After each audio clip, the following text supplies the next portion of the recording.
les amis, alors, vous avez vu, la vidéo commence absolument pas comme les autres vidéos, c'est tout simplement parce qu'elle se termine pas comme les autres vidéos.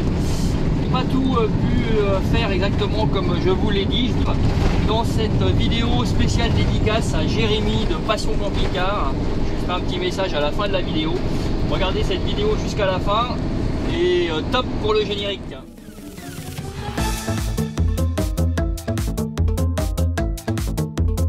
Coucou les amis camping-caristes bricoleurs, donc voilà, on se retrouve pour la deuxième partie de la vidéo concernant l'échange de la batterie gel par une batterie lithium.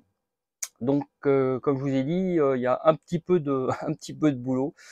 Il va falloir démonter la table, démonter le couvercle du coffre, démonter les éléments, donc la batterie, le chargeur du panneau solaire, rajouter un chargeur DC-DC et tout le câblage qui va bien, et peut-être ajouter le convertisseur si j'ai le temps, mais c'est pas sûr, je suis un peu short au niveau timing.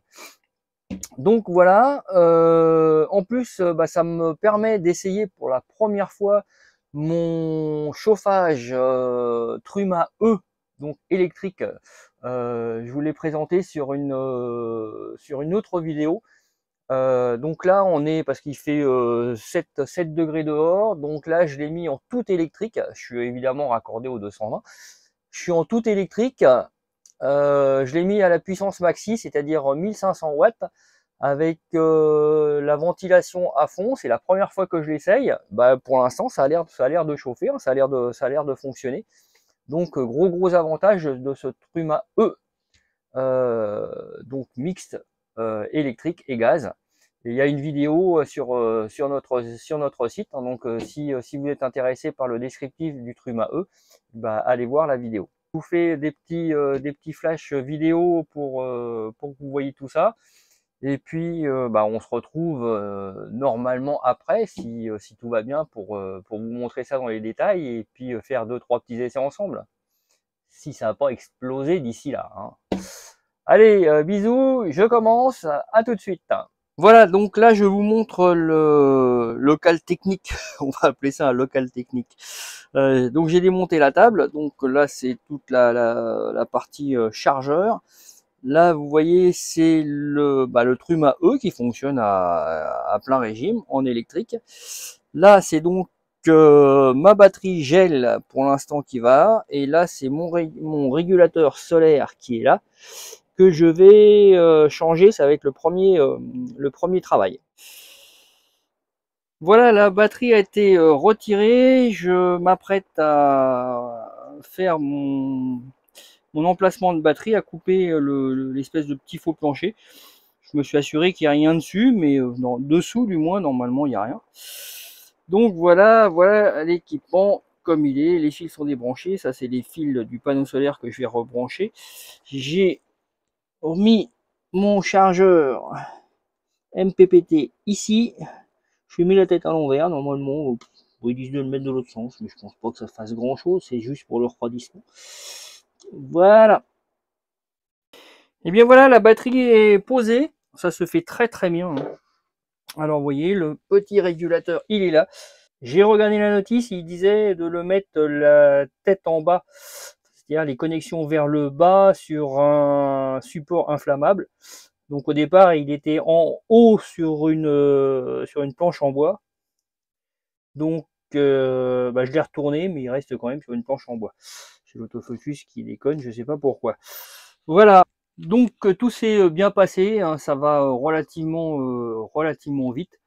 Alors les précautions à prendre quand vous débranchez votre panneau solaire sur le régulateur, l'ancien régulateur ou même le nouveau, pensez toujours à retirer d'abord le plus du panneau solaire, ensuite le moins du panneau solaire, et à ce moment-là vous pouvez débrancher votre batterie.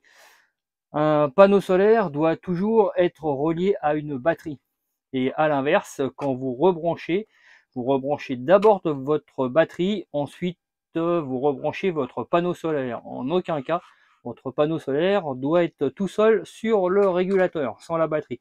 Donc ça, vous voyez, c'est l'ancien régulateur que j'avais. Bon, bah, c'est des régulateurs bas de gamme, hein. Donc ça, bah, ça ira à la poubelle. Il faudrait que j'essaye de vous faire une vidéo sur l'application Bluetooth du régulateur ainsi que de la batterie, parce que c'est super intéressant.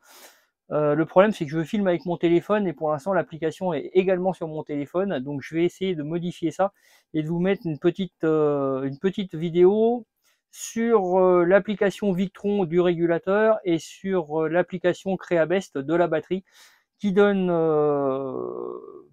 tout, hein, les ampérages de charge, les ampérages de décharge, les températures, les volts, les hauteurs de marée et l'âge du capitaine Haddock. J'essaye de vous faire ça.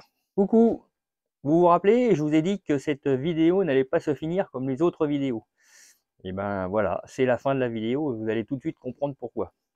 Sur la première vidéo, je vous ai dit tout ce que je voulais brancher, notamment la batterie lithium, le régulateur solaire, le convertisseur et le régulateur, le booster chargeur DC-DC. Toute la première partie s'est très bien passée.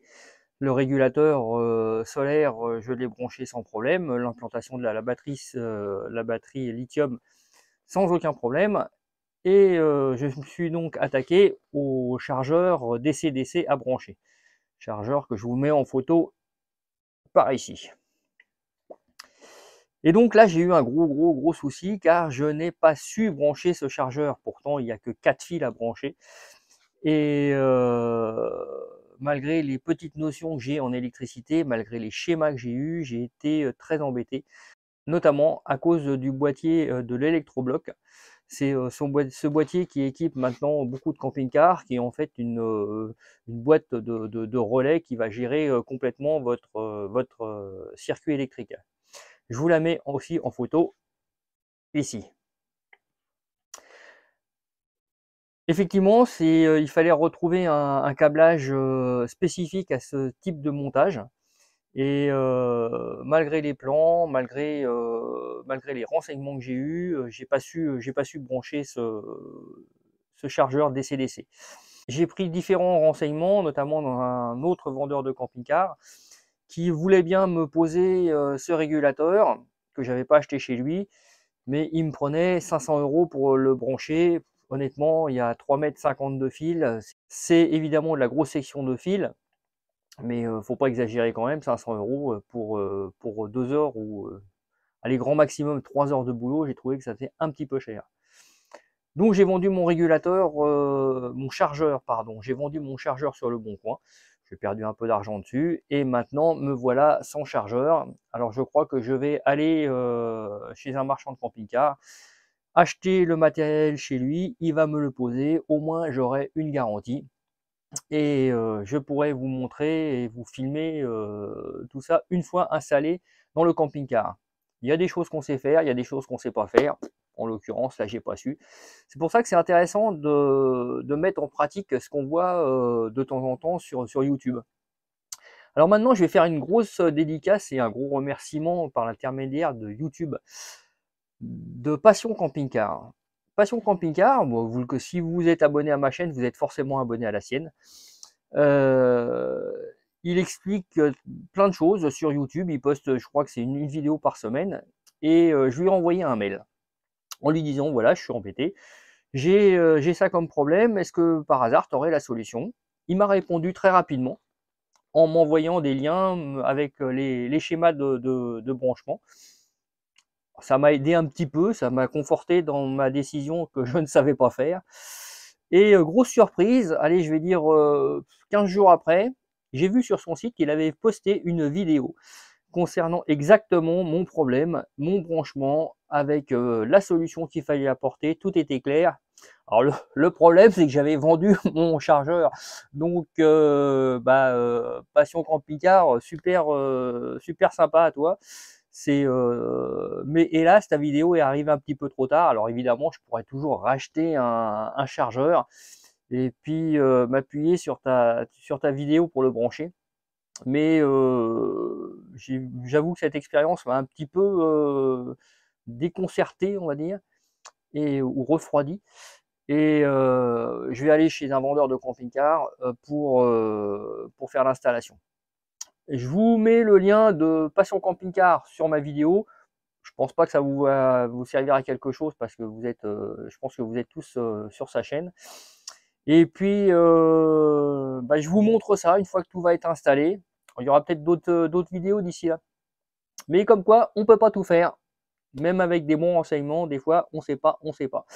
Allez, bon bricolage à tous. Et puis, on se retrouve pour une prochaine fois. Vous n'oubliez pas de vous abonner. Ça fait toujours plaisir, ça sert à quelque chose. Les commentaires sont toujours sympas. J'y réponds toujours avec plaisir dès que je peux et dès que je les vois. Voilà, allez, on se retrouve une prochaine fois. Bye bye, bisous et bonne route.